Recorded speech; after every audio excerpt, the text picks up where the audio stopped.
We walk our talk. Storyteller Cecil Williams, adapted from No Hiding Place with Rebecca Laird. In the heart of San Francisco is the Glide Memorial Church. Glide is much more than a church. It's a community, a place of unconditional love and support. For thousands, rich and poor, young and old, Glide is a place of healing and starting over. My ancestors, who endured slavery, carried with them across the Atlantic a tradition that remains solidly rooted in African American culture today. At Glide, we speak our truth by storytelling, engaging one another through dialogue and immersing ourselves in the spirit.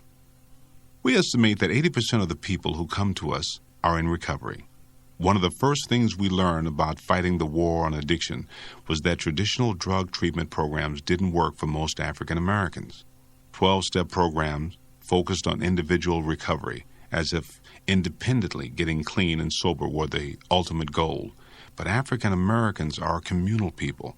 We fight for our freedom together. I grew up in San Angelo, Texas, a segregated town prior to the Civil Rights Movement. The buses, the drinking fountains, the railroad tracks, the restroom, everything in San Angelo constantly reminded me that I was colored, black, a nigger. When I grew up and became a minister, I wanted to change that, to make life better for my people. Over 65% of blacks in San Francisco live in crime-ridden, boarded-up, graffiti-plastered housing projects. Many folks are on drugs. And even if they manage to stay drug-free during the day, they eventually have to go home to projects that have become havens for every imaginable habit. The temptations are great. Since our people are living in the projects, Glide had to go there too. One of the things I preach at Glide is to walk the talk you talk.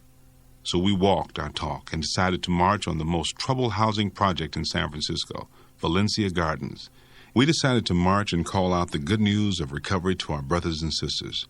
We spent dozens of hours gathering together people from the community, the Public Housing Tenants Association, the mayor's office, and about 600 people from Glide. We also decided not to be stupid with our faith. We took the police with us, too. We created a human force to influence the people in the projects. Our goal was not to run the pushers, pimps, and drug users out of the public housing. We were coming to embrace them with unconditional love and declare that there was another way to live. So we boarded buses, drove up Market Street, and turned up to Valencia Street singing songs of freedom. When we arrived, we got off the buses and marched around the projects. Those in the front carried a street-wide banner that declared our nonviolent battle cry, "It's recovery time." Others carried placards reading, "The user needs recovery," and "Welcome home to recovery." We marched as a posse of lovers, heralding freedom from drugs, addiction, and despair. As Jesus has said to each of us, "I'm with you." Glide marched to say to our hurting extended family, "We are with you." Each heart bore a commitment to accepting those we met. No one marched empty-handed either. Some carried paintbrushes and gallons of paint. Others bore heaping plates of fried chicken and potato salad. It does no good to go in shouting and screaming for change with your empty hand shaking in the air. You've got to have something to offer. When the hundreds of marchers had converged in the center of the housing complex, I took a bullhorn and began to shout to those peeking out of the top-floor apartments, "Come on down! Join us! It's recovery time! We know who you are. You're our sons and daughters. It's time for you to take control of your lives." Slowly, people started coming down, some from apartments currently serving as crack houses. We put them right up on the stage and gave them the microphone. They talked about their lives. Then late in the day, one of my staff members came up to me and said a group of pushers wanted to play a tape over our public address system. I said okay, seeing it as an opening to talk with the young men. I walked up to the door where these young pushers were holed up. Someone from the crowd yelled to me, "You ought not to do that, Cecil." But I did it anyway, and that's how I met Alex. Early in the week, Alex had begun to reflect on his life. He later told us, "I had been taught by my father that if I was going to live, then I should be the best of whatever I was doing. I took the bad road, being crooked, a criminal, and I was good at it. I had no mercy or concern for another's physical well-being. I did some time in jail. I was growing tired of life. I was thinking, I can get a job, and if I don't make it, I can always turn back to what I was doing, selling drugs. But the one who's always by my side, my baby's mother, said, 'You can make an honest living.' So I started thinking about it. That Saturday was the day Cecil and all the people came in marching.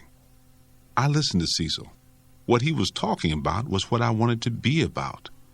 After the walls at Valencia Gardens got painted, I realized that the march wasn't about covering up the dirty walls. It was about the people.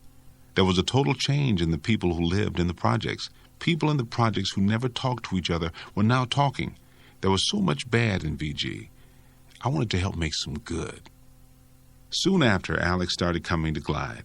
Many months later, I spoke about the march on Valencia Gardens to some visitors who were interested in our recovery program. Alex said, "I remember my father telling me so many times that by being born in 1968, I missed out on everything. Malcolm X, the Reverend Martin Luther King, Vietnam, the hippie movement, and the Black Panthers. After I came to Glide, I began to see that I hadn't missed everything. I've lived to see Glide and to know the Reverend Cecil Williams, who was not a killer, but a saver. Glide saved me and my family from the madness. One of the coolest things about finding myself is I never had to go find Glide. Glide came to my home and found me." Alex now has a job. He's good at it. He's a new man. Coming to Glide was like facing a mountain where there weren't any stairs or clear-cut path. Instead, there were hands, all different colors of hands, reaching down to help me. All I had to do was hang on and keep climbing until I got to the top. When I reached the top, then I looked back and saw how far I'd come. It was and is a beautiful view. This is recovery. Lift up your eyes upon this day breaking for you. Give birth to the dream. Maya Angelou.